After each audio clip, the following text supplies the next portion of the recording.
this is the first time I've used a computer, no papers flying all over the pulpit.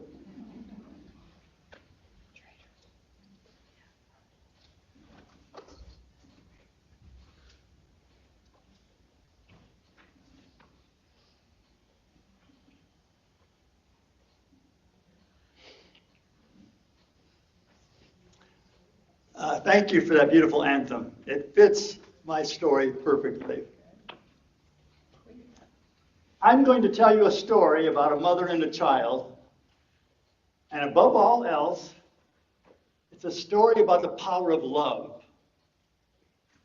It's about a young man, adopted in infancy, who wanted to know his biological mother and father. The year was 1969. An 18-year-old white girl in Milwaukee, Wisconsin, was dating a black man. This teenager became pregnant. This was not good.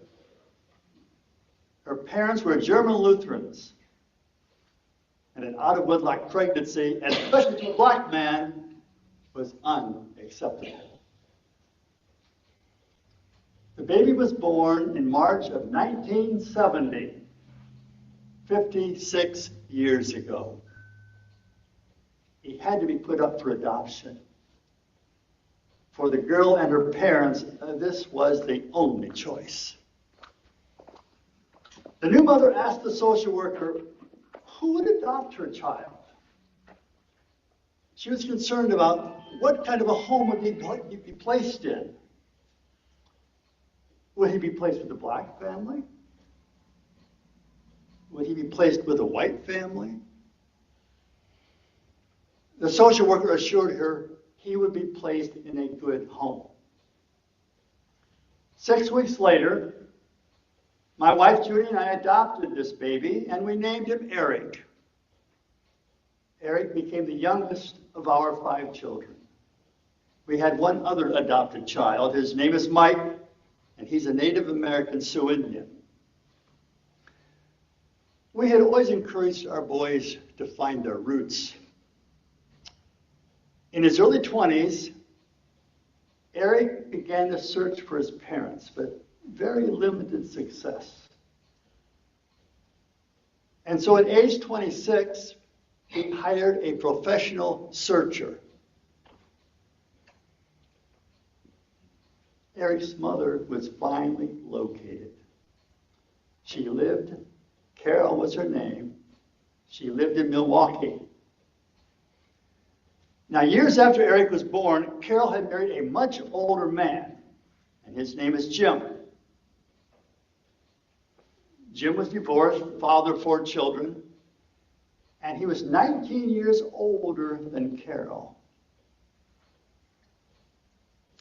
Now, an intermediary was necessary to determine if both parties wanted to communicate with each other.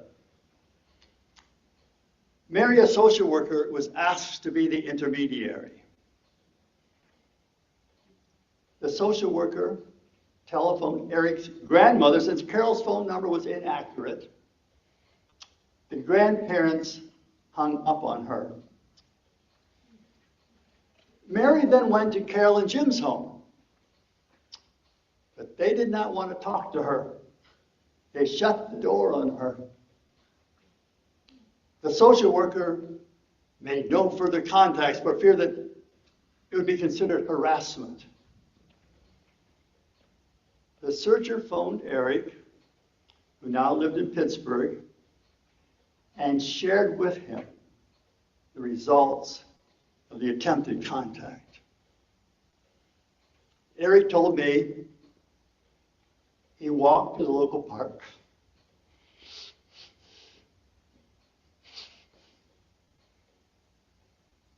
I'm going to do this.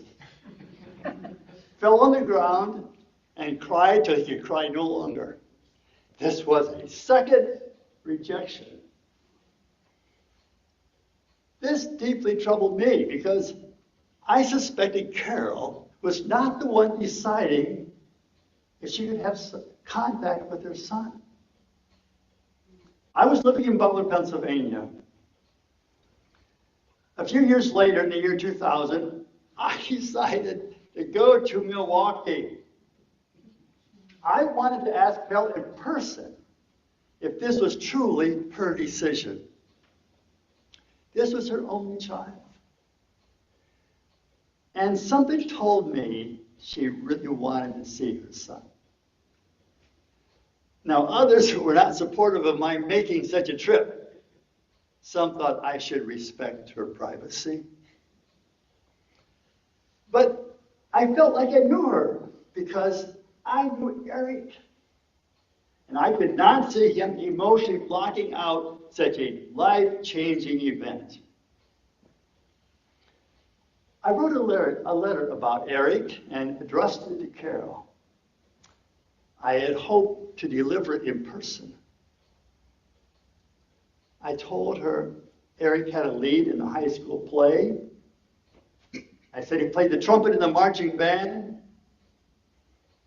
I talked about his being in the high school track team. He spent a year in Argentina as a foreign exchange student, and he did this all on his own, made all the arrangements on his own. Eric speaks Spanish fluently. He was attending the University of Pittsburgh, and I was so proud of him. I wanted her to feel his success. I also included pictures of him and said he very much wanted a relationship with her. I put all this information in a large envelope. I got on my motorcycle and I rode to Milwaukee with my envelope. I found Carol's house. I parked my motorcycle a block down the street. I went to the door and knocked. Jim, Carol's husband, opened the door. He stepped outside and asked what I wanted. I said, I want to speak to your wife. Jim then said, why do you want to speak to her? I said, it was personal, and I would like to speak to her about it. He said, somehow he knew. He said, I think I know what this is about. We decided years ago we were not going to have anything to do with this. She signed the papers, and that was to be the end of it. I said, I traveled from Pennsylvania and would like to at least speak with Carol. He said, I don't care how far you travel. You're not going to see her. He was getting very angry. I walked away still holding the envelope. The envelope I had wanted to give her. As I got on the motorcycle, I saw their backs as they left the house. They got into their car and drove away. What to do now? The searcher had also found the address of Carol's parents, Eric's grandparents. I then continued to their house, hoping I could at least leave my envelope with them. I knocked on the door. I said I was a Lutheran pastor, which I was, and wanted to talk with them. Now, being good Lutherans, they welcomed me into their home. They were both elderly. They were happy to visit with me until they discovered who I was and what I wanted to talk about. They quickly became very agitated, saying, this is a big secret and we cannot talk about it. I said, what if Eric came to your door to speak with you? They said, we would not be able to let him in. I then said, what did Eric ever do to be treated this way? They had no response. I knew they were getting very nervous, so I left. As I turned to go out the door, I placed the envelope I had brought from Pennsylvania on their coffee table.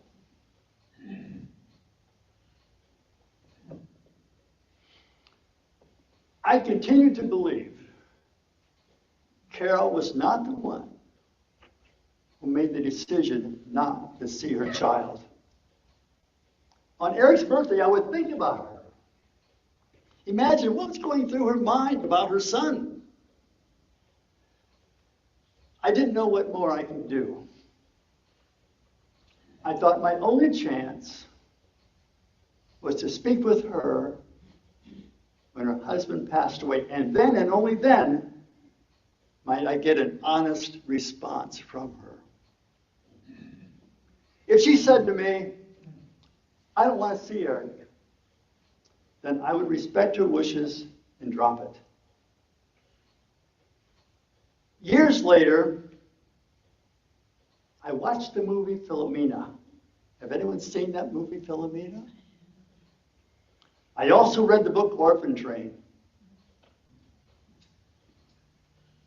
This movie and the book rekindled my desire to see Eric connected with his biological mother. Well, it's now several years later. Eric had become a doctor of Oriental medicine. He got his D1 degree in Albuquerque, New Mexico. He spent time studying in China as part of his training. Eric had his own private practice in Greenville, South Carolina. I thought, maybe Carol's husband has passed. And I could now get a response that was truly Carol's. It was actually 14 years later. I decided I would not do this unless Eric supported my effort. I looked at my files and could not find the information on Carol. I sent Eric an email for information on his mother. It was kind of a test to see if he would support another visit on my part. If he did not respond, I would not pursue it any further. I know he is the one who truly suffers when these results, or when these attempts result in more pain. He quickly responded and said he had the information. I rode from Florida to Travelers Rest, South Carolina, to visit Eric and talk more about my venture. When I arrived, we had dinner. Then we went online with our computers trying to locate his mother. Eric was actively helping me. I took this as a sign of his support. We found her. She had moved to Cedarburg, Wisconsin, located outside of Milwaukee. Her husband was still alive.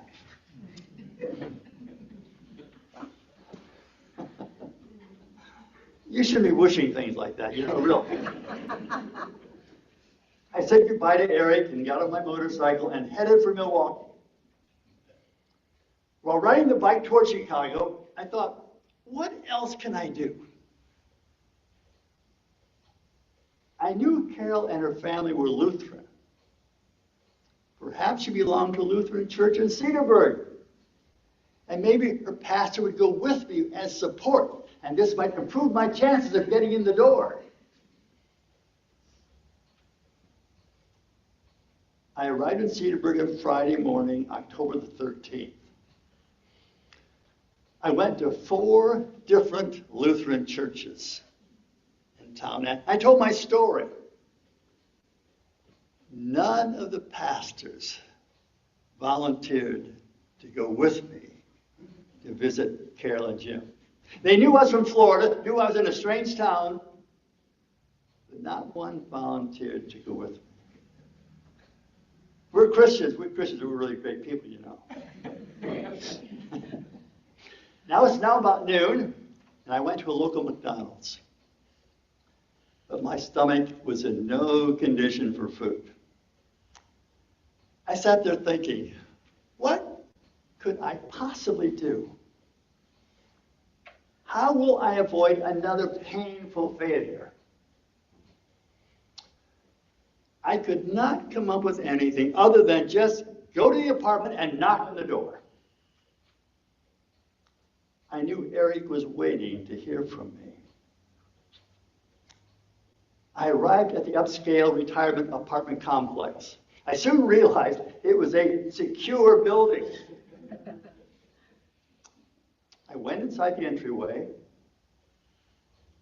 You had to be buzzed in by the individual tenants. I looked at the phone console and saw Carol's name. I knew when they heard who I was, they would simply not buzz me in. Again, I stood for a few minutes wondering, what do I say? What do I do? I couldn't lie about who I was. With no other ideas, I decided to simply push the call button and let happen whatever was going to happen. I pushed the buzzer. It buzzed and buzzed and buzzed, but no response. Now I really didn't know what to do. This was more of a failure than my last visit. This time, I couldn't even be rejected by a person. I'd be rejected by an empty apartment building. I went outside the building where there was a small patio area and sat in a chair. Now, do I head back to Florida with nothing? I sat there for about 15 minutes.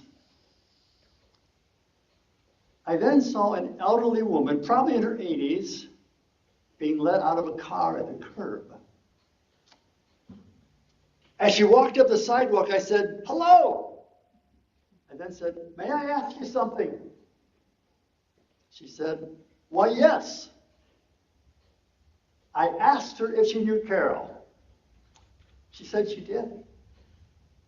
I said, "I'm from Florida, and I wanted to visit Carol, but there's no answer when I buzzed her apartment. I wondered if she was on vacation or perhaps only gone for the weekend." This woman then looked out toward the parking lot and said, "Their car is not here, but I'm sure Carol and Jim will be back soon." This friendly woman, whose name was also Carol, then did the most surprising thing. She said, "Would you like to come in and have a bowl of chicken soup while you're waiting?" I said, "I'd be happy to." Here we have a woman in her 80s inviting a complete stranger into her apartment. I had found my way into this secure apartment building. She prepared me a bowl of soup, crackers, and a drink.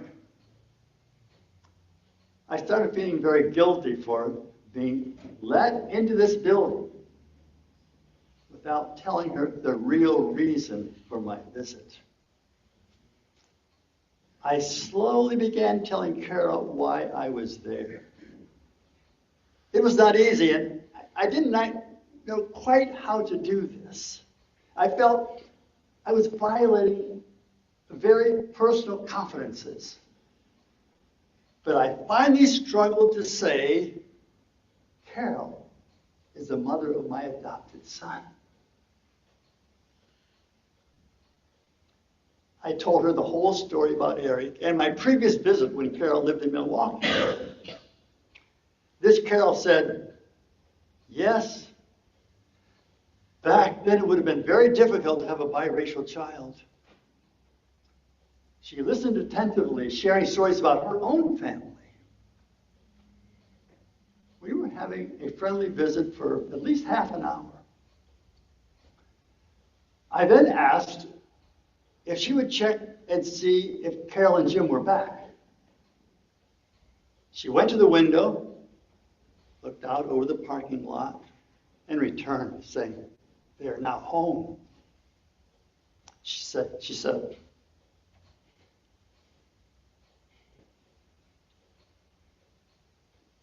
"No one will ever know I ever knew you." As I left her apartment, she said, "I will be praying for you."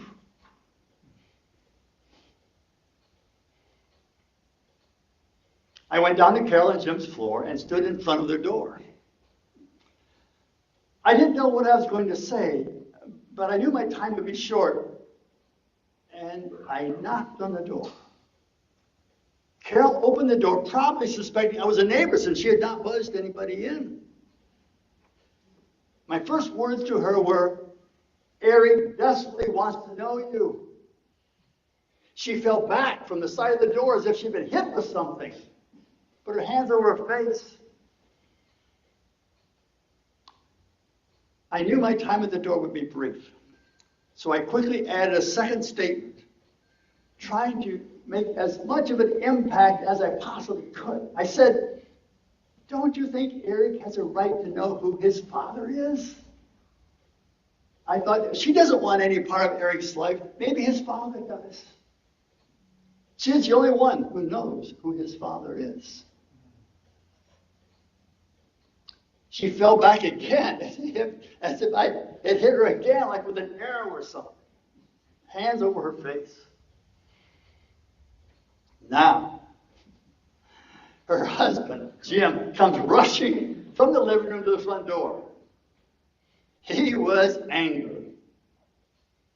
He asked if I was from Pennsylvania. I said, "No, I'm from Florida." He then said, "When I saw that motorcycle out there, I should have known it was you." He continued telling me how I had no right to be there. I was intruding on their privacy. I pleaded with him to let me visit with him for just a short while. I said, "What possible harm could come from our talking for a few minutes?" To my surprise, he finally relented and invited me in. Jim sat in the big lounger, and I sat on the couch. Carol sat across from me. Jim continued his rant about how disrespectful the social worker was. Jim continued to talk about how angry he was about the whole situation. No one was respecting their feelings. At this point, Carol stood up and asked if I wanted a cup of hot tea. I couldn't believe it. I was being encouraged to stay.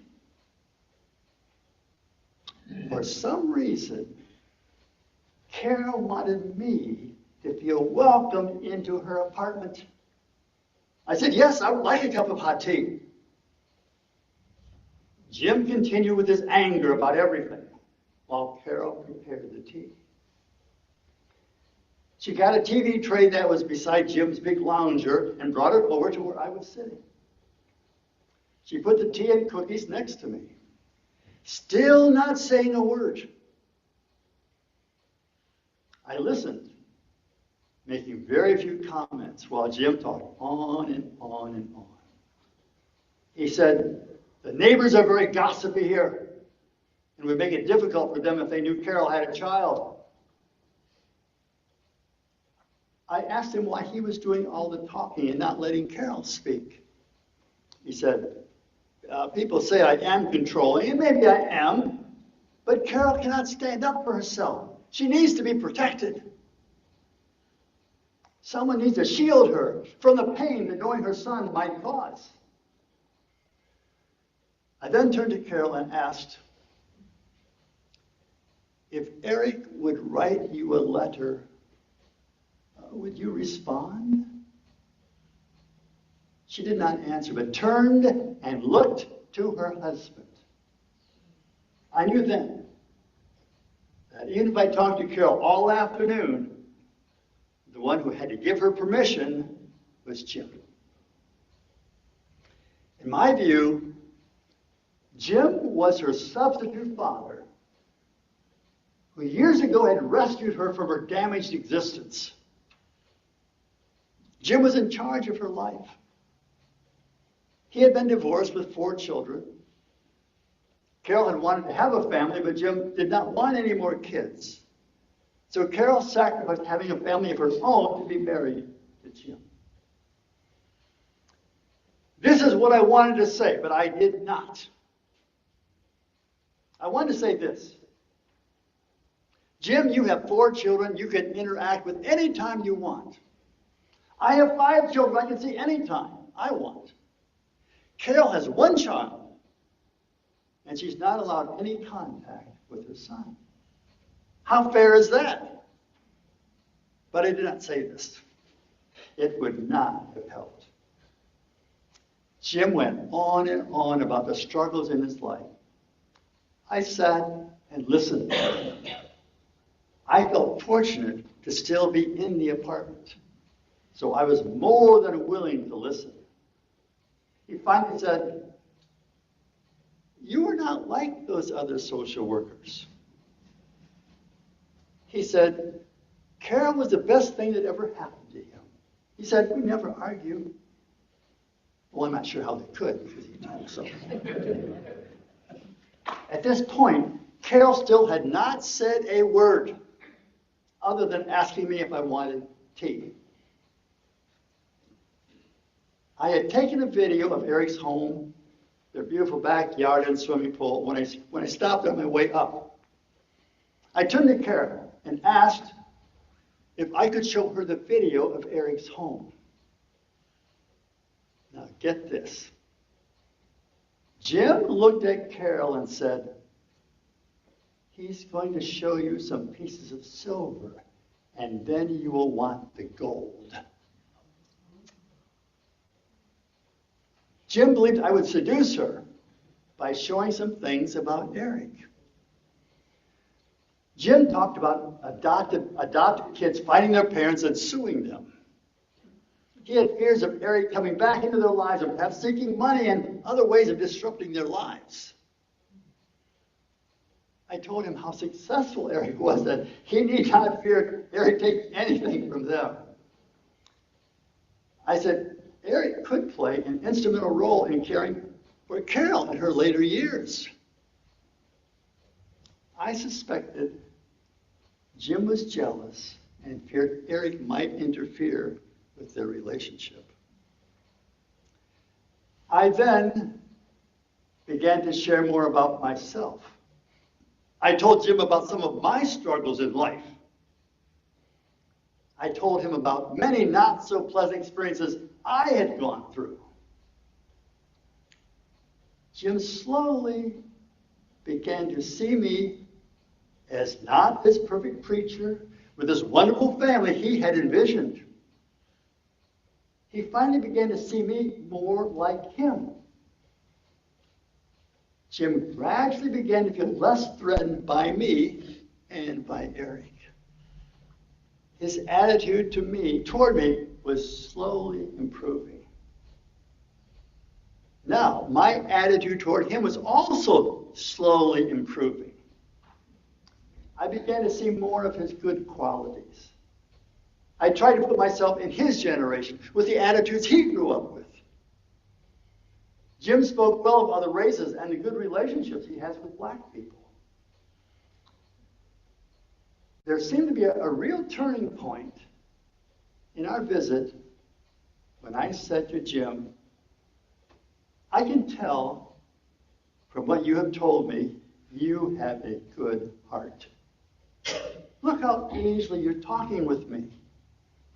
You could just as easily be having this conversation with Eric. At this point, Carol left the room. She was gone for at least half an hour. I had no idea why she left or what she was doing. Jim and I continued talking. He continued talking about how sensitive Carol is, how she's affected by the least amount of criticism. Well, I said, Eric is the same way. And I will share this with her when she comes back in the room. Later, Carol came back in the room and sat down. I turned to Carol, who still had barely spoken, and said, I can tell Eric every day I love him, but it's not the same as when you say to him, I love you.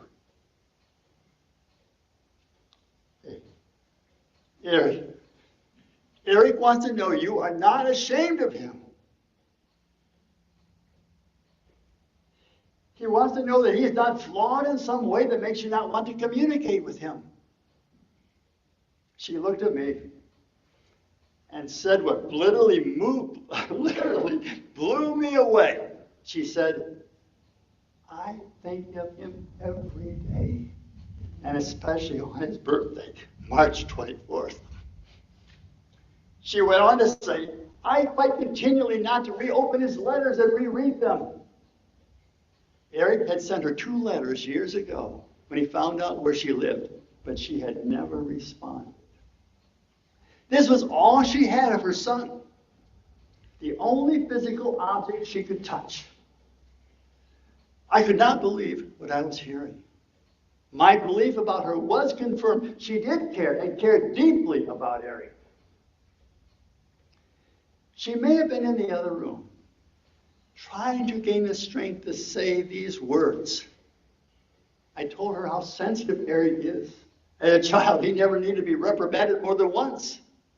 Just suggest criticism and the tears would start flowing. I told her Eric loved the salsa dance, and Carol commented how much she loves to dance. I told her Eric does Tai Chi weekly. She said she knows all about Tai Chi and has always wanted to do it. Now, how could this possibly be? Jim stood up and said to his wife what I found to be most unbelievable. He said, you can have whatever relationship you want with Eric. I embarrassingly began to, unable to speak, and I started shedding tears. Jim came over and gave me his handkerchief. I felt I was experiencing a real life, honest to goodness miracle. A miracle is not coming back from the dead. A miracle is not walking on water. A miracle is when a heart is touched. A miracle when the heart is changed. I had now become Jim's friend. He indeed was the gatekeeper. He had been determining what relationship Carol could have with her son. He justified his control of her by convincing himself that what he was doing was best for Carol. I asked Carol if I could show her a picture of Eric. She came over and sat next to me on the couch. I showed her a picture of Eric in his office. I had just taken it on my most recent visit, and she said, he is so handsome. She asked about his physical health, and I said, he's in great shape. Now, Carol was able to talk. Jim continued to surprise me by apologizing for the way he had treated me at my last visit. He showed me his artwork. Jim also does leathercraft and makes letter openers. He had me look at his collection of letter openers. He then said, I could pick out one that I like and take it with me. I picked out one and said Eric would have it when I died. I had been there 3 to 4 hours, and it was now about 5 o'clock. I knew I had to leave, but I wanted to stay. They let me take their picture, and I looked very happy in the picture. We all hugged, and then I left. I went back to McDonald's.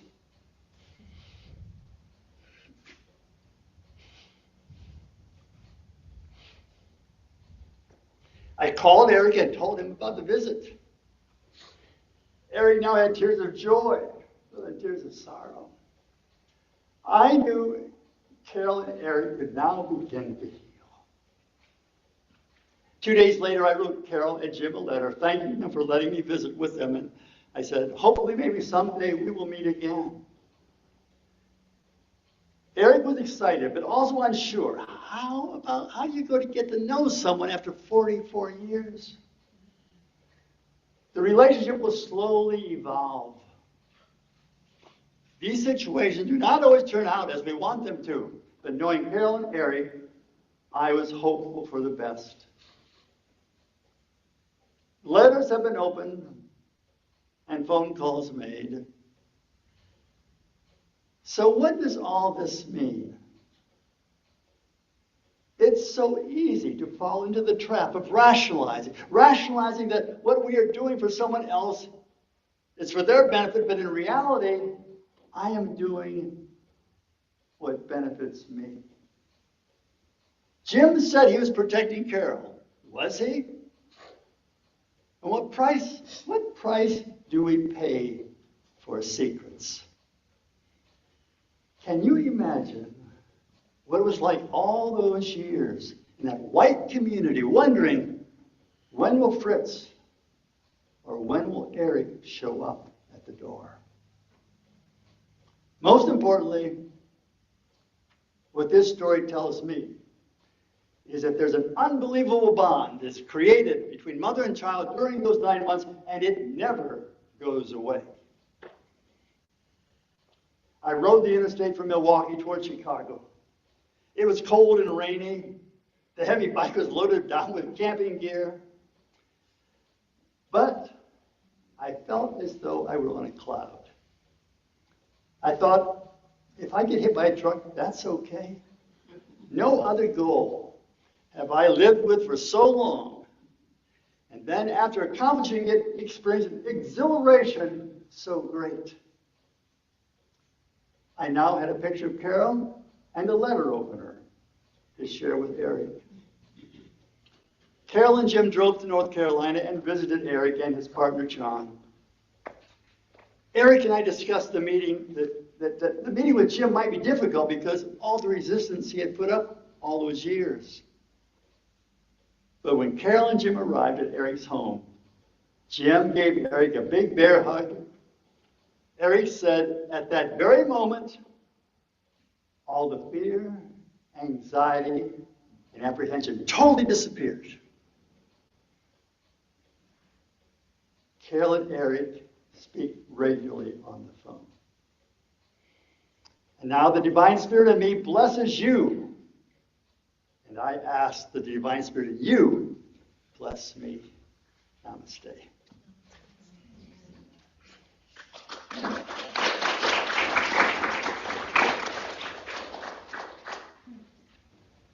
Now please join us in the closing hymn, number 345, Come Sing a Song with Me.